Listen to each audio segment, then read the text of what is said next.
Hello guys, kamusta po sa lahat? Parang iba yata ang boses ko. Mukhang iba ang boses kapag iba ang location. Napansin nyo guys, wala akong mga post the previous days kasi nagpa-miss lang ay. Kaya follow na, uy! Sure lang guys, okay lang naman kung ayaw nyo mag-follow. Pero syempre, gusto ko talaga mag-follow kayo guys ay. Hala, ang dami ko na palang daldal. Gaya na nasa background ko guys, nandito kami ni Mahal sa airport kasi flight na namin today. Alangan naman. Marami sana akong irarant guys regarding sa mga bad experiences namin sa NAIA pero ayoko na magpaka-stress. Kasi nakita ko na yung Starbucks ang aking happy pill. Fast forward na nga tayo guys, so nandito na kami sa loob ng airplane. Pagkatapos kalkalin before boarding ang aking hand carry na may mga undies. No joke talaga guys, ewan ko lang ha, baka sa akin lang to or comment down below kung kayo rin ay naka-experience nito. Or baka naman itong mga staff na to gusto lang nila makakapa ng undies. Sa akin naman, hindi naman big deal yun. Sige, halongkatin nila yung hand carry mo. Pero may control na sila after lang ng immigration. Doon nga kami nagkaroon ng napakahabang pila kanina. So ano yun, hindi sila nagtitiwala doon and another checkpoint uli? Or talagang gusto lang nila makakapa ng mga undies? Peace kay kuya na nagkapa-kapa ng mga undies ko. Seryoso talaga siya habang ginagawa ang kanyang task. Agoy, napadaldal uli ako. Sorry naman guys. So ayan na nga, lumanding kami ng 30 minutes earlier. O diba? Kudos naman to Kuwait Airways.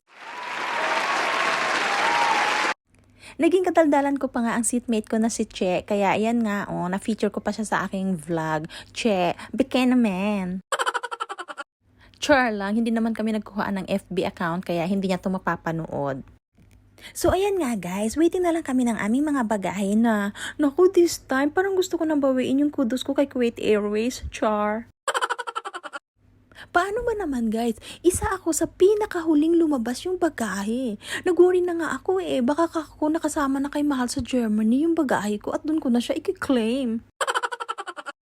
Nakita niyo yan guys ha, yan yung mga pasahero ng Kuwait Airways na naghihintay na ng kanilang mga bagahe.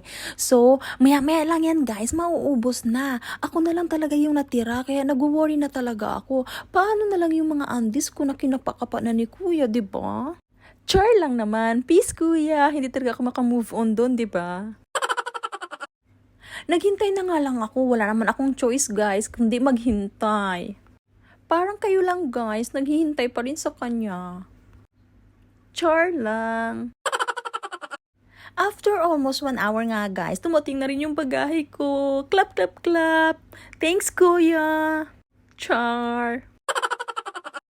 Nang makumpleto na nga yung bagahe ko ay kinuha ko na siya guys at uwing-uwi na ako at super antok na rin.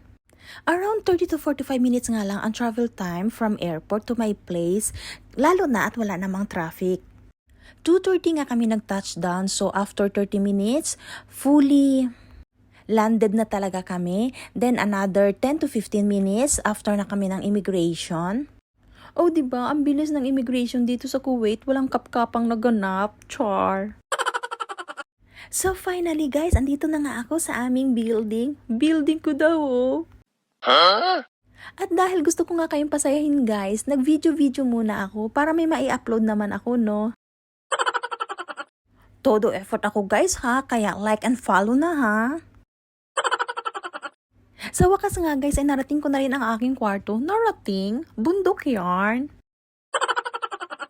Sobrang na-miss ko nga itong aking maliit na room, kaya lang kailangan ko muna mag-freshen up para makapag-unload na rin ako kasi may mga nadala akong frozen foods.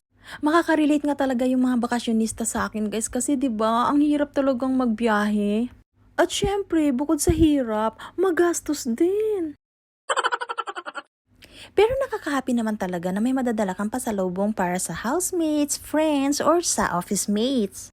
Pero mas nakaka-happy kung magbibigay din sila sa'yo. Char! Joke lang, uy. That's all guys. Thank you for watching. Love, love, mwah!